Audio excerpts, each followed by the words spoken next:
Bagus. Pak Budi.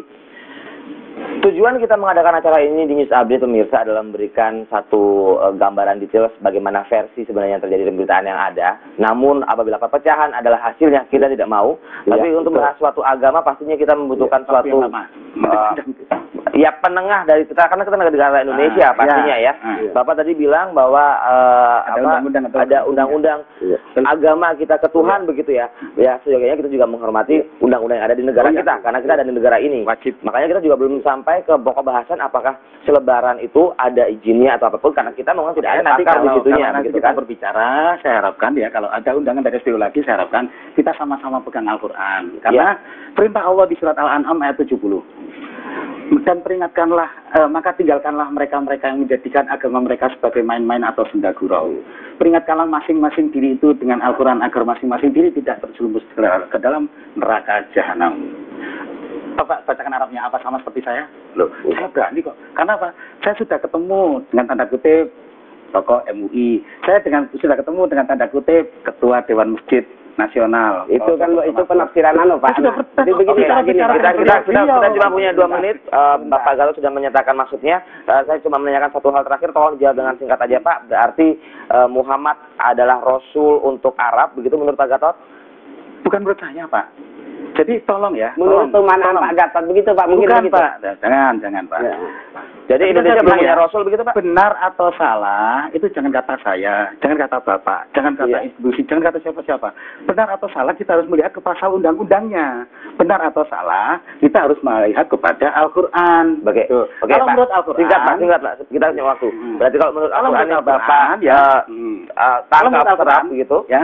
Menurut terjemahan Al-Quran Pak, itu Pak supaya jelas biar enggak surat Ibrahim ayat nomor 4.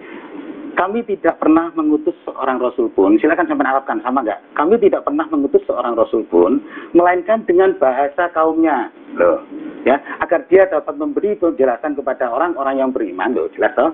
Jadi, Rasul itu diturunkan dengan bahasa kaumnya. Kalau di surat Al-Baqarah ayat 213, Nabi itu adalah seorang utusan Allah bagi seluruh umat manusia. Singkat Pak. Disertai dengan kitab. Nah, itu.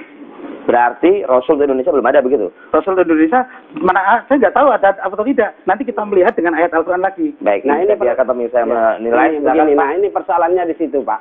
Secara pribadi saya menghargai apa disampaikan Pak Gatot, silahkan. Tapi ketika dibawa ke ruang publik tadi ada loncatan logika. Dalam satu sisi dia ngotot bahwa kata Al-Quran, tapi yang digunakan terjemahan Al-Quran. Kemudian ketika ditanya apakah dia bolak-balik ke terjemahan Al-Quran, dan di situ persoalannya. Seandainya beliau sendiri mungkin nggak ada persoalan. Jadi seharusnya konsisten bahwa berdasarkan pemahaman saya. Nah kalau begitu kontroversi itu sedikit menurun. Di sini persoalannya. Saya tidak bisa pemahaman Pak, karena apa? Makanya. Oke, terakhir kita harus tutup acara ini pemirsa. Saya pegang Al-Quran. Nah itu baru ketemu nanti. Oke. Itu. Pak Gatot cukup. Pak Allah mungkin ada yang terakhir mau disampaikan, karena saya cuma punya waktu sekitar kurang dari 1 menit. Saya berharap begini. NKRI adalah sebuah lautan manusia, sebuah suatu bangsa yang cukup besar dengan segala keragamannya. Kita harus menjaga keutuhan.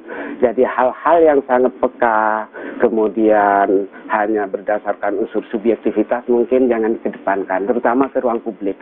Persoalan pribadi itu hak asasi.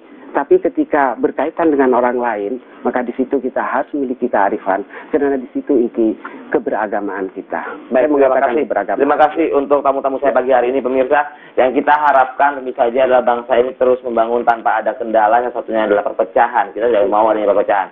Apabila ini masuk ke dalam lingkup agama atau religi atau kepercayaan, maka sejauhnya mungkin pemerintah bisa membantu untuk mengakomodasi dari kepercayaan-kepercayaan ini yang ada dengan cara yang damai. Karena kalau kita menghabiskan waktu untuk perang saudara, kita tidak akan maju. Kurang lebihnya demikian mungkin. Semoga bermanfaat. Anda yang memutuskan. Saya Nisa Wardana. Selamat pagi dan sampai jumpa. Selamat beraktivitas.